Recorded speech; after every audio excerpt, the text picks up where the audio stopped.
Hey YouTube, it's Matt with Olympus Reptiles, and we are going to keep doing those cuttings. We're going to keep not doing them live because, well, the internet here sucks until they actually install it, which we're still fighting on. But I got a guest here today, so Chris, why don't you tell me a little bit about yourself and what's going on? I'm Chris. I'm one of Matt's Patreon subscribers, and I'm here for the weekend, just hanging out and having fun. And picking up a shit ton of snakes, Yeah. let's be honest. All right, yeah. Yeah, it's always fun. So today, while he's here, we actually have snakes hatching. So I thought, you know what?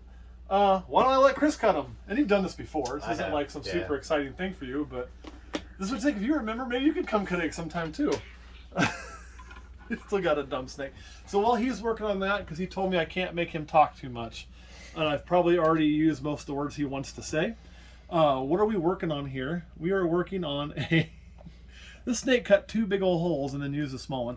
This is a fire yellow belly female bred to an enchi male. So this is not like some super exciting 15 banger clutch or anything like that. It's not a clutch using supers. We could potentially even hit normals here. But the thing about this is, and why this clutch is special to me, and feel free to interrupt me anytime if you want to call what you think is in there, which you can't do any worse than I do. I was wrong on like half of them last time.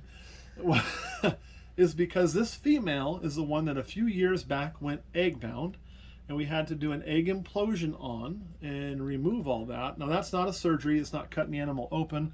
That was, what in the hell? Oh, it's just a weird bubble there, okay.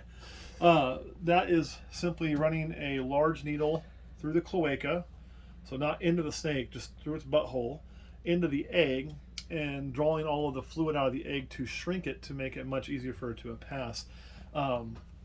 Because otherwise she was going to die. Well, she survived, she passed everything, and we gave her a few years off because that was very stressful for her for 1 year and one other year to just grow and recover.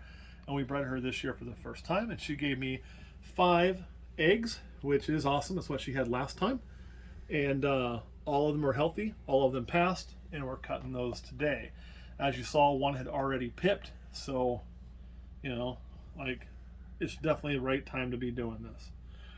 So what do we think we got there? Definitely enchi, I would say.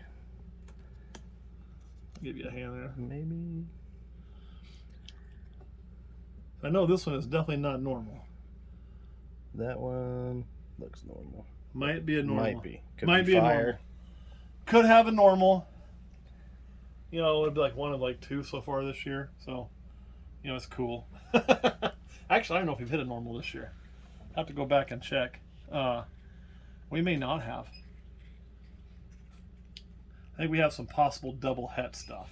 That's the closest thing to a normal I think we have. That don't look normal.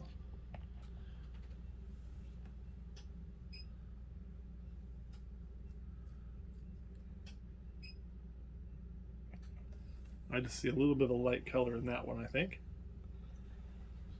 And again, we won't know for sure till these are out because it's not like we're dealing with morphs that are super easy to see in the egg all the time.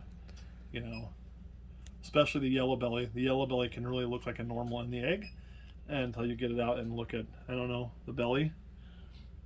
I say that, but that one there is one I bet yellow belly from looking here. But I'm not 100% certain.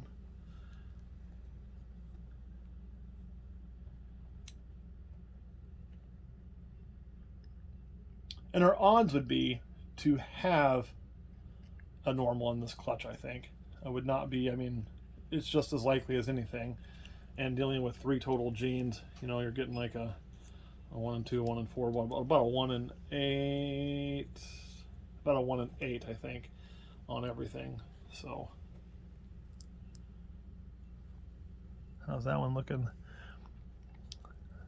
That one could also be, that one could be a normal, could be a yellow belly too. Could be, yeah.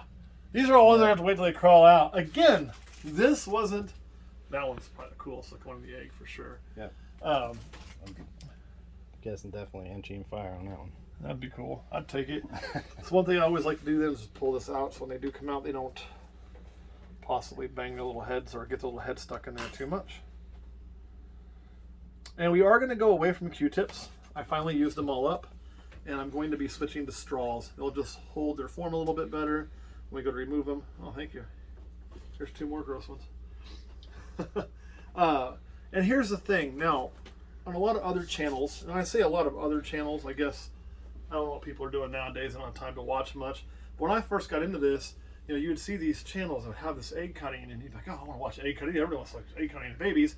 And it was always like, oh man, they hit all the odds, or oh, it's these super awesome animals. And I started thinking, you're looking at people who, you know, some of them are not large, and some of them were large, and they're probably producing anywhere from 12 clutches a year up to a couple hundred clutches a year. And you're only seeing 1 or 2 egg cuttings from them, which told me right away that they're only showing me the really good stuff.